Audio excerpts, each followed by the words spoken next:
जैसे हमारा रीति के अनुसार उस महान परमेश्वर का गुण को हम अध्ययन करने के बाद उस महान परमेश्वर की आराधना करेंगे। நாம் நம்முடைய வழக்கத்தின்படி அவருடைய குணத்தை தியானித்த பின்பதாக நாம் ஆராதனைக்குள்ள பிரவேசிப்போம். हम अध्ययन करने जा रहे हैं हमारा जो परमेश्वर ख्याल करने वाला परमेश्वर है। நாம் ஆராதிக்க போறோம் நம்முடைய தேவன் நம்மேலே அக்கறை கொள்ளுகிற கரிசனை உள்ள தேவன். हमारे ऊपर ख्याल रखने वाला एक अच्छा परमेश्वर है। நம்மேலே அக்கறை கொள்ளுகிற ஒரு நல்ல தேவனாய் இருக்கிறார். इस दुनिया में कई लोग इस दुनिया में पाए जाते हैं, लेकिन उस प्रकार के बातों को कई लोगों से इंतजार नहीं कर पाते हैं। இந்த உலகத்தில் अनेक ஜனங்கள் இருந்தாலும் இப்படிப்பட்ட ஒரு காரியத்தை அவர்களிலிருந்து நாம் எதிர்பார்க்க முடியவில்லை. हम इसलिए आराधना करते हैं वो परमेश्वर अन्य लोगों से बढ़ करके हमारे ऊपर ख्याल करने वाला परमेश्वर है। நாம் ஏன் அவரை ஆராதிக்கிறோம் என்று சொன்னால் நம்முடைய தேவனாய கர்த்தர் பிற எல்லா ஜனங்களை காட்டிலும் நம்மேலே கரிசனை கொண்டிருக்கிறார். हालेलुया ஹல்லேலூயா. एक वचन को पढ़ेंगे हमारा अध्ययन के लिए। நம்முடைய தியானத்திற்காக ஒரு வசனத்தை வாசிக்கலாம். पहला पत्रुस का 5वें अध्याय 7वें पद को हम लोग पढ़ेंगे। 1 பேதுரு 5ஆம் அதிகாரம் 7ஆம் வசனத்தை நாம் வாசிக்கலாம். इस वचन को कई लोग मनन कर रखे हैं। இந்த வசனத்தை अनेகர் மனப்பாடமாய் செய்து வைத்திருக்கிறார்கள். 7वें पद मैं पढ़ रहा हूं। अपनी सारी चिंता उसी पर डाल दो क्योंकि उसको तुम्हारा ध्यान है। அவர் உங்களை விசாரிக்கிறவர் ஆனபடியால் உங்கள் கவலைகளை எல்லாம் அவர் மேல் வைத்து விடுங்கள். परमेश्वर के नाम की महिमा होने पाए। தேவ நாமத்துக்கே மகிமை. आप और हम जिसको आराधना करने के लिए आए हैं वो परमेश्वर हमारे प्रति ख्याल करने वाला परमेश्वर है। நீங்களும் நானும் எந்த தேவனை ஆராதிக்க வந்திருக்கிறோமோ அந்த தேவன் நம்மை விசாரிக்கிறவராய் இருக்கிறார். हिंदी बाइबल में उसका जो है शब्द जो है पता नहीं मुझे वो कितना वो बैठता मुझे मालूम नहीं, ध्यान है करके लिखा है। ஹிந்தியிலே அந்த வார்த்தை தியான் என்று சொல்லி போடப்பட்டிருக்கிறது. எவ்வளவாய் பொருந்தும் என்று தெரியவில்லை எனக்கு. लेकिन तमिल बाइबल में एकदम अच्छा से लिखा है वो आपके प्रति ख्याल करने वाला விசாரிக்கிறவராய் இருக்கிறார்.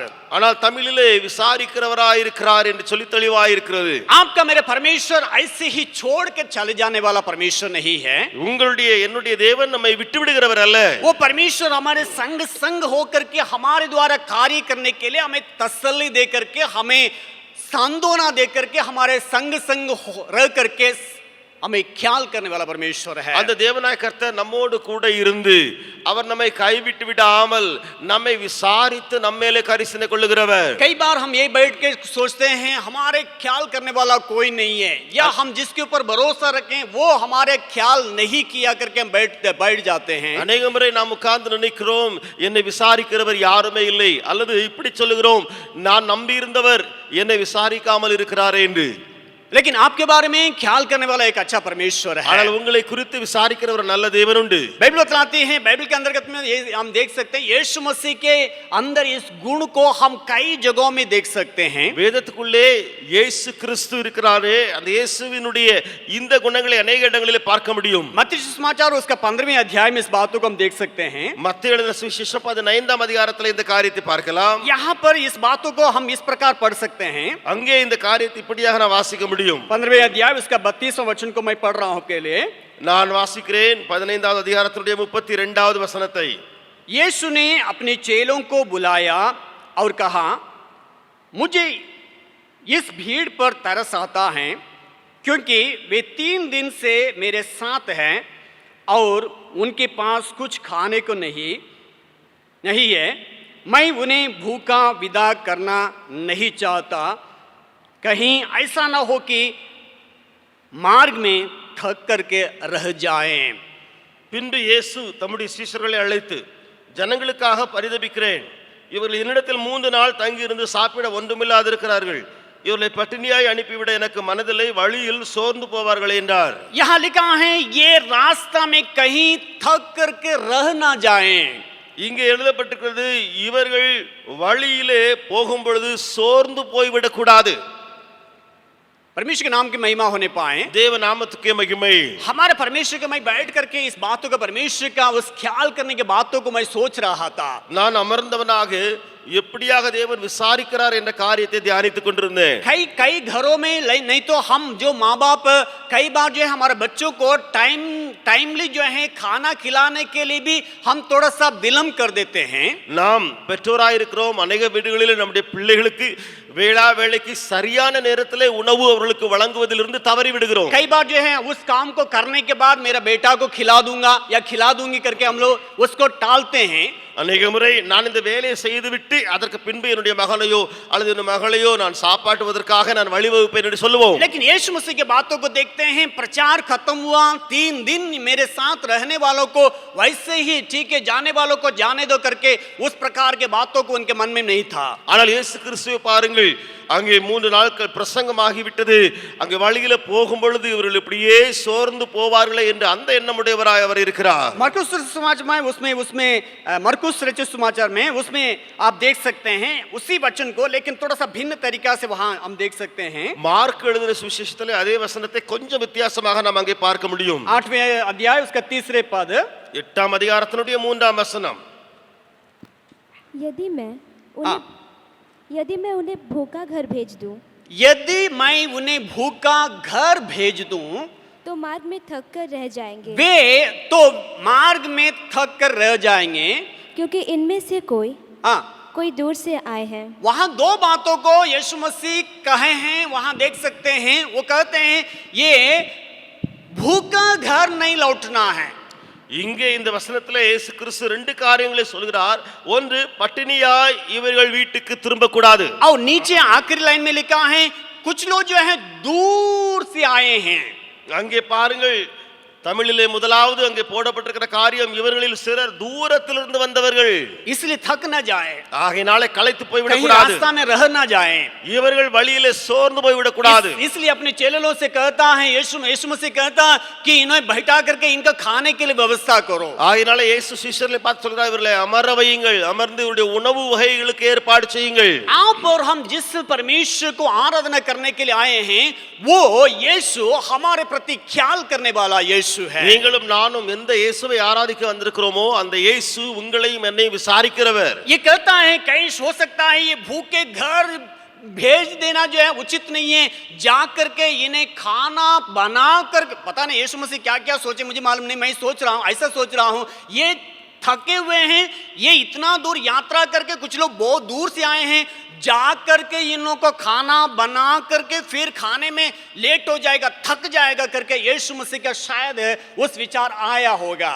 எனக்கு தெரியாது இயேசுவுடைய எண்ணங்களில் என்ன இருந்தது என்று சொல்லி. ஒருவேளை இப்படி இருக்கலாம், இவர்கள் வீட்டுக்கு போய்விட்டால் அவ்வளவு தூரம் போய் அங்க போய் இவர்கள் உணவை ஆயத்தப்படுத்தி திரும்ப சாப்பிடுவார்கள் என்று சொன்னால் எவ்வளவு தாமதமாக இருக்கும் என்று நினைத்திருக்கலாம். पता नहीं, मुझे தெரியாது, எனக்கு தெரியாது. लेकिन इसमें से हम एक बात को देख सकते हैं, यीशु मसीह का अंदर रहने वाले लोगों को प्रति ख्याल को हम देख सकते हैं. ஆனால் இயேசுக்குள்ள இருக்கிற அந்த ஜனங்களை குறித்ததான கரிசனையை பார்க்க முடியும்.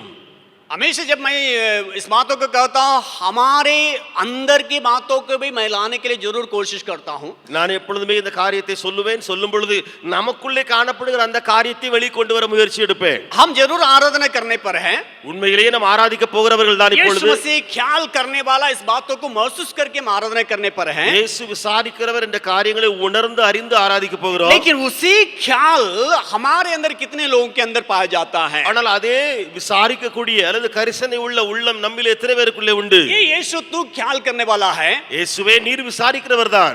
लोगों के प्रति तरस खाने वाला है, நீர் ஜனங்களை குறித்து மனஸ்தாபப்படுகிற அல்லது மனதுருகிற தேவன். समयानुसार सारे बातों को तू पूरा करने वाला है. வேளா வேளைக்கு எல்லாவற்றையும் நிறைவேற்றுகிற ஆண்டவர். उस यीशु को अनुकरण करने वाले आप और हम या आपके अंदर हमारे अंदर इस प्रकार का नीचे के स्तर के लोगों के प्रति ख्याल करने का गुण हमारे अंदर पाया जाता है कि नहीं. அந்த இயேசுவை பின்பற்றுபவர்களாகிய உங்களுக்குள்ளும் எனக்குள்ளும் நமக்கு கீழே இருக்கிறார்களே அல்லது நமக்கு அடுத்தபடியிலே இருக்கிறார்களே அவர்களை விசாரிக்க கூடிய தன்மை உண்டா? कई बार हमारा नीचे के स्तर लोगों के बारे में हमारा उनके समस्याओं को हम उतना ख्याल नहीं कर पाते हैं. अनेक मुறை நமக்கு கீழே இருக்கிறார்களே அவருடைய பிரச்சனைகளை அதிகமாய் கண்டும் காணாதபடி இருக்கிறோம். हो सकता है हमारे बिजी शेड्यूल के चलते जो है उस बातों को टाल देते हैं. ஒருவேளை நம்முடைய வேலையினுடைய அதிக பளு இருப்பதனாலே அதை அப்படியே தள்ளி விடுகிறோம். मुझे मालूम नहीं यीशु मसीह से भी बढ़कर के ज्यादा बिजी रहने वाला है कि नहीं मुझे मालूम नहीं है। எனக்கு தெரியாது இயேசுவை காட்டிலும் அதிகமாக பிஸியா இருக்கிறவர்கள் ஒருவர் உண்டோ?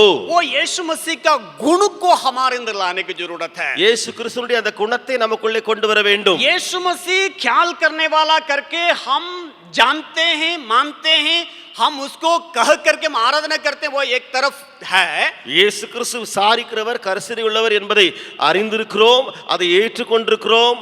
அவர் அங்கே அப்படி செய்கிறார் என்பதை நாம் நினைத்து ஆராதிக்கிறோம், உண்மைதான். वो बात हमारे अंदर भी एक एक दिन बढ़ने की जरूरत है। அந்த காரியம் நமக்குள்ளேயும் ஒவ்வொரு நாளும் வளர்ந்து பெருக வேண்டும். निर्गमन की पुस्तक उसका 3रा अध्याय में एक बात को देख सकते हैं।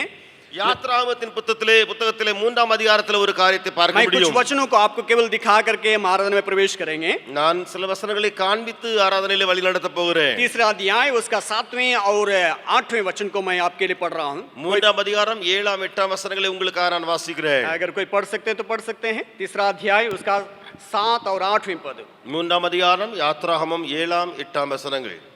फिर यहोवा ने कहा, मैंने अपनी प्रजा के लोग जो मिस्र में है उनके दुख को निश्चय देखा है, और उनकी जो चिल्लाहट परिश्रम कराने वालों के कारण होती है उसको भी मैंने सुना है, और उनकी पीड़ा पर मैंने चित्त लगाया है। इसलिए अब मैं उतर आया हूँ कि उन्हें मिस्रियों के वश से छुड़ाऊँ और उस देश से निकालकर एक अच्छे और बड़े देश में, जिसमें दूध और मधु की धाराएं बहती है, अर्थात कनानी, हित्ती, एमोरी, परिजी, हिब्बी और यबूसी लोगों के स्थान में पहुंचाऊं। यहाँ एकदम एक बात को हम देख सकते हैं। இங்கே ஒரு முக்கிய விஷயத்தை பார்க்க முடியும். जिस परमेश्वर इजराइल लोगों से ज्यादा प्रेम करता था, எந்த தேவனாய் கர்த்தர் இஸ்ரவேல் ஜனங்களை அதிகமாய் நேசித்து வந்தாரோ, अपने लिए चुन के रखा था, தமக்காக தெரிந்து கொண்டாரோ, उन लोग जो है जब गुलाम अवस्था में था, उनका चिल्लाहट को उस परमेश्वर ने सुना था। அந்த ஜனமானது அடிமைத்தனத்துக்குள்ளே இருந்தது, அவருடைய கூக்குரலை அந்த தேவன் கேட்டார். परिश्रम कराने वालों के बातों को के चलते जो है उनका जो है वो पीड़ा को उसने देखा, चित्त लगाया करके हम देख सकते हैं। அங்கே நான் பார்க்க முடியும், ஜனத்தின் உபத்திரவத்தை நான் பார்த்து அவர்கள் இடுகிற கூக்குரலை கேட்டேன்.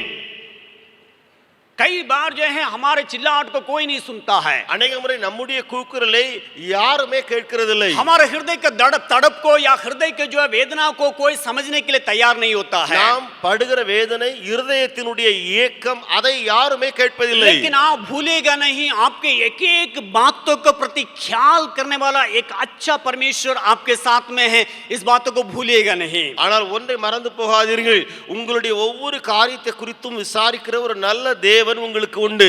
उन लोगों के लिए यीशु, वहां परमेश्वर का वचन बताया 8वां वचन में देखते हैं, उसने उत्तर के आया करके हम वहां लिखा है। அங்கே 8ஆம் வசனத்திலே நாம் பார்க்கிறோம், கடைசியிலே அந்த தேவன் சொல்லுகிறார், நான் பார்க்க இறங்கினேன். मिस्रियों को हाथ से छुड़ाने के लिए मैं उत्तर की आया हूं। எகிப்தினுடைய ஜனங்களிலிருந்து கரங்களிலிருந்து ஜனத்தை விடுவிக்க நான் இறங்கி வந்தேன். ना केवल छुड़ाने आया हूं, நான் விடுவிக்க இறங்கினது மாத்திரமல்ல, इस गुलाम अवस्था से छुड़ा करके तुम्हारे लिए एक अच्छा देश जो है उस देश की ओर ले जाने के लिए मैं उतर के आया हूं। இந்த அடிமைத்தனத்திலிருந்து மீட்டு எடுத்து ஒரு பாலும் தேனும் ஓடுகிற ஒரு நல்ல தேசம் இருக்கிறதே, அதிலே அவர்களை குடியமர்த்த விரும்புகிறேன். ना केवल परमेश्वर जो है उनको सांत्वना दिया, அவர்களை தேவன் ஆறுதல் படுத்தினது மாத்திரமல்ல, रुको मेरे तुम्हारे सारे बातों को मैंने सुन लिया, देख लिया, शांत हो जा, उतना में रुका नहीं। உன்னுடைய எல்லா காரியங்களையும் கேட்டு விட்டேனப்பா, அமைதியாயிரு என்று சொல்லி அவர் சொல்லாமல்,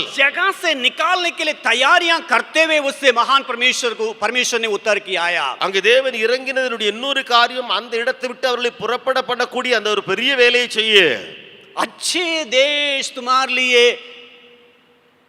उस देश को दिखा करके मैं उस देश में, उस कनान देश में पहुंचाऊंगा करके वायदा के साथ उस महान परमेश्वर ने उतर के आया। ஒரு நல்ல தேசம், அந்த கானான் தேசத்திலே போய் உங்களை கொண்டு சேர்ப்பேன் என்று சொல்லி வாக்குத்தத்தத்தோடு கூடவே அந்த தேவன் இறங்கி வந்தார். हमारा आपका परमेश्वर हमारे प्रति, अपने लोगों के प्रति ख्याल करने वाला परमेश्वर है। உங்களுடைய என்னுடைய தேவன் நம்மை குறித்து அல்லது நம்மை ஜனங்களை குறித்து அவர் விசாரிக்கிற தேவனாயிருக்கிறார். और एक बात को मैं कह करके मैं आराधना में जाने के लिए मैं चाहूंगा। இன்னொரு காரியத்தை சொல்லி நான் ஆராதனையில் எடுத்து சொல்லுவேன். उसी किताब में जो है निर्गमन के पुस्तक उसका 13वें अध्याय 17वें वचन को जब पढ़ते हैं, அதே புத்தகம் யாத்திராகமம் 13ஆம் அதிகாரம் 17ஆம் வசனத்தை கொஞ்சம் பார்க்கலாம். परमेश्वर के ख्याल को लोगों के प्रति, अपने लोगों के प्रति जो ख्याल है उसके बारे में यहाँ लिखा है। ஜனங்களை குறித்ததான தேவனுடைய உள்ளத்தின் கரிசனையை நாம் அங்கே பார்க்க முடியும். 13 अध्याय उसका 17वें पद, 13ஆம் அதிகாரம் 17ஆம் வசனம். जब फिरौन ने लोगों को जाने की आज्ञा दे दी, जी, तब यद्यपि पलिस्तियों के देश में होकर जो मार्ग जाता है वह छोटा था, तो भी परमेश्वर यह सोचकर उनको उस मार्ग से नहीं ले गया कि कहीं ऐसा न हो कि जब ये लोग लड़ाई देखें तब पछताकर मिस्र को लौट आए।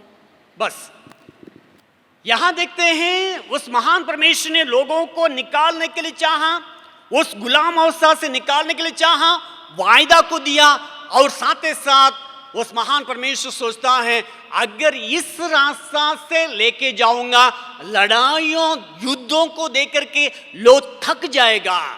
நாம் பார்த்தோம், முதலாவது அவர் இறங்கினார் இந்த ஜனங்களை இவர்களில் கையிலிருந்து மீட்டு எடுக்க வேண்டும் என்று சொல்லி, பின்பு நல்ல ஒரு தேசம் கானான் தேசம் அதிலே கொண்டு போய் சேர்க்க வேண்டும் என்று சொல்லி, இங்கே மூன்றாவது ஒரு காரியத்தை நாம் பார்க்கிறோம். அவர்கள் போகிற வழியிலே போரிடுவதற்கும் எதிரிகளினாலும் அவர்கள் சோர்ந்து சண்டையிட்டு அவர்கள் தோற்று போய் விடக்கூடாது என்று சொல்லி அவர்களை வேறு வழியாய் அவர்களை அனுப்பிவிடுகிறதை பார்க்கிறோம். यहाँ लिखा है शायद इन लोग पछता करके लौट के मिस्र में चले न जाएं। இங்கே எழுதப்பட்டிருக்கிறது, இவர்கள் ஒருவேளை அந்த காரியத்தை கண்டு மனம் மடிந்து எகிப்துக்கு திரும்பி விடுவார்களோ என்று சொல்லி. मेरे प्यारे बच्चे हो बड़े हो, आपसे मैं एक नम्र निवेदन करता हूँ, आपका परमेश्वर जिस रास्ता से हो करके आपको ले जाता है सही रास्ता पर आपको ले जा रहा है। பிள்ளைகளே, பெரியவர்களே, உங்களிடத்தில் நான் சொல்லுவேன், உங்களை தேவனாய கர்த்தர் உங்களை எப்படியெல்லாம் எடுத்து செல்கிறாரோ நான் சொல்லுவேன் அது சரியான வழியாய் உங்களை நடத்தி கொண்டிருக்கிறார் என்று. क्योंकि आपके प्रति परमेश्वर का ख्याल है, என்றால் உங்களை அவர் விசாரிக்கிறவராய் இருக்கிறார். आपके प्रति परमेश्वर का ख्याल है, உங்களை அவர் விசாரிக்கிற தேவன். वो आपके बारे में वो सोचते रहता है। அவர் உங்களை குறித்து நினைவாய் இருக்கிற தேவன். भले आप अपने लोग जो है आपके बारे में सोचता नहीं भी हो, आपके बारे में ख्याल करने वाला एक अच्छा परमेश्वर आपके लिए मेरे लिए आज भी जीवित है। உங்களுடைய ஜனம் உங்களை குறித்து நினைவாய் இருக்கிறதோ இல்லையோ, ஆனால் உங்களுடைய காரியங்களை குறித்து இரவு பகலாய் அவர் நினைவாய் இருக்கிறார். कुछ लोगों का स्थिति कितना भी खराब होगा फिर भी उस यीशु मसीह आज भी विनती करने वाले के रूप में है। இன்றைக்கு சிலருடைய நிலைமை மிகவும் மோசமான விழுகை நிலைமையா இருக்கலாம், ஆனால் இன்றைக்கும் உங்களுடைய தேவனாய் இயேசு கிறிஸ்து உங்களுக்காக பரிந்து பேசி விண்ணப்பிக்கிறார். कई लोगों का स्थिति जो है उतना अच्छी नहीं है, அனைவருடைய நிலைமை अவ்வளவு நல்லதல்ல. कोशिश करते हैं ठीक होने के लिए, அவர் நினைக்கிறார்கள் நானும் எழுந்து சரியாய் விடட்டும் और என்று. खड़े होते हैं, அவர்கள் நிற்கிறார்கள், फिर गिर जाते हैं। திரும்ப விழுகிறார்கள். कई लोगों का स्थिति ऐसा है। அனைவருடைய நிலைமை இப்படியே. बाइबल बताती है, एक वचन को आपके लिए मैं पढ़ने के लिए चाहूंगा। வேதம் சொல்கிற ஒரு வசனத்தை உங்களுக்கு நான் காண்பிக்கட்டும். लूका रचित समाचार 13वें अध्याय லூக்கா எழுதின சுவிசேஷம் 13ஆம் அதிகாரம் उसका 7वां वचन से लेकर थोड़ा सा पढ़िएगा। 7ஆம் வசனத்திலிருந்து கொஞ்சம் வாசிக்கலாமா? लूका उसके 13वें अध्याय उसका 7वें पद और 8-9 वचन को, वो 3 वचन को केवल पढ़ेंगे। 3 வசனங்களை வாசிக்கலாம். லூக்கா 13வது அதிகாரம் 7, 8, 9 வசனங்கள். जी। तब उसने बारी के रखवाले से कहा, देख 3 वर्ष से मैं इस अंजीर के पेड़ में फल ढूंढने आता हूँ, जी। परंतु नहीं पाता। इसे काट डाल कि यह भूमि को भी क्यों रोक रहे। भूमि को क्यों रोके रखें? उसने उसको उत्तर दिया, उस माली ने उसको उत्तर दिया, हे स्वामी, इसे इस वर्ष और रहने दे कि मैं इसके चारों ओर खोदकर खाद डालूं। यदि आगे को फले तो भला, जी, नहीं तो उसे काट डालना। काट डालेंगे, வெட்டி போடுவோம். यहाँ भी उस यीशु मसीह का अनुग्रह ख्याल के बारे में हम देख सकते हैं। இங்கே இயேசு கிறிஸ்துவினுடைய விசாரிக்கிற தன்மை கிருபையை குறித்து பார்க்கிறோம். वो स्वामी आकर के कह रहा है कि ये अंगूर का बगीचा में अंजीर का पेड़ का जरूरत नहीं है। இங்கே அந்த எஜமானன் வந்து சொல்கிறான், அங்கே திராட்சை தோட்டத்தில் இந்த அத்திமரத்தினுடைய காரியம் அவசியம் இல்லை, फिर भी रह रहा है। ஆனாலும் அது அத்திமரம் उस இருக்கிறது. माली उसको देख रेख कर रहा है। இதனுடைய எஜமான் அதையும் பார்த்து பராமரித்து வருகிறான். माली சாரி, அதனுடைய தோட்டக்காரன் அதையும் பராமரித்து வருகிறான். लेकिन इसके बीच में स्वामी चले आता है। இதற்கு மத்தியில எஜமான் வருகிறார். अरे इसको क्यों रखा है? இதை ஏன் வைத்திருக்கிறார் ये तो फल नहीं देता है। இது கனி கொடுக்கவில்லையே. पिछले साल वो कुछ नहीं किया है। கடந்த வருடமும் ஒண்ணும் கனி கொடுக்கல. इसको काट डाल। இதை வெட்டி போடு. लेकिन वो माली विनती करता है, ஆனால் தோட்டக்காரன் சொல்லுகிறான், स्वामी इन साल भी इसको रहने दे। எஜமானனே இந்த ஒரு வருஷம் மட்டும் இதை இருக்க விடுமே. इसको चारों ओर खोद कर मैं खाद डालूंगा। நான் இதை சுற்றிலும் எரி போடுவேன். शायद इस साल भी फल नहीं देगा तो काट देंगे। ஒருவேளை அது இந்த வருஷத்திலும் கூட அது கனி கொடுத்து விடலாமே. उस यीशु मसीह का ख्याल आपके ऊपर है। இயேசு கிறிஸ்துவுடைய கரிசனை உங்கள் மேலே உண்டு. लोगों के सामने जो है शायद जो है हमें लोग जो है तुच्छ जानते हैं, लोगों के नजर में शायद हम गिर चुके हैं। ஜனங்கள் மத்தியிலே நாம் அற்பமா எண்ணப்பட்டு நாம் அவருடைய பார்வையிலே விழுந்து போயிருக்கலாம். मेरे प्यारों, फिर भी उस यीशु मसीह का वचन ये कहता है, वो फिर एक और बार मौका दे करके आपके ऊपर ख्याल करने के चलते एक और आपको एक मौका देने के लिए वो चाहता है। பிரியமானவர்களே, அந்த இயேசு கிறிஸ்து உங்களுக்கு இன்னொரு வாய்ப்பு கொடுத்து கரிசனை உடையவராய் விசாரிக்கிறவராய் வந்து அவர் உங்கள் மத்தியிலே இருக்கிறார். कई लोगों का इंतजार रहता है ये कब कटा जाएगा। அநேகர் காத்துக்கிட்டே இருப்பாங்க, இவன் எப்போ வெட்டப்படுவான், இது எப்போ இது வெட்டி தரிக்கப்படும் என்று. ये जो है बर्बाद है, ये कब बर्बाद हो जाएगा। இவன் முழுவதும் அழிந்து போனவன் எப்போ இவன் சத்து தொலைந்து போவான் என்று. लेकिन हमारा परमेश्वर ख्याल करने वाला परमेश्वर है। நம்முடைய ஆண்டவராய் இயேசுவோ கரிசனை உள்ள हमारी தேவன். स्थिति कैसे भी क्यों न हो, उस स्थिति से उठा करके खड़ा करके देखने लायक एक अच्छा परमेश्वर को आपने और हमने पाया है। நம்ம நிலைமை என்னவா இருந்தாலும் அதிலிருந்து தூக்கி விடுகிற நல்ல விசாரிக்கிற தேவனாய் இருக்கிறார். इसी विचार के साथ हम परमेश्वर का आराधना करने जा रहे हैं। இந்த எண்ணத்தோடு நம்ம தேவனை ஆராதிக்க हमारा போகிறோம். परमेश्वर आपके प्रति मेरे प्रति ख्याल करने वाला परमेश्वर है। நம்முடைய தேவன் உங்களையும் என்னையும் விசாரிக்கிறவர். आपके लिए कहीं भी उतर के आ करके हमारे लिए मदद करने वाला एक अच्छा परमेश्वर का आपने और हमने पाया है। உங்களுக்காக உதவும்படி அவர் அங்கே இருந்து இறங்கி வருகிற தேவன். उस महान परमेश्वर को आराधना करने के पहले அந்த பெரிய தேவனை ஆராதிப்பதற்கு முன்பதாக हम लोग उस बातों को याद करके हम आराधना करेंगे। அவருடைய காரியங்களை நினைவு கூர்ந்து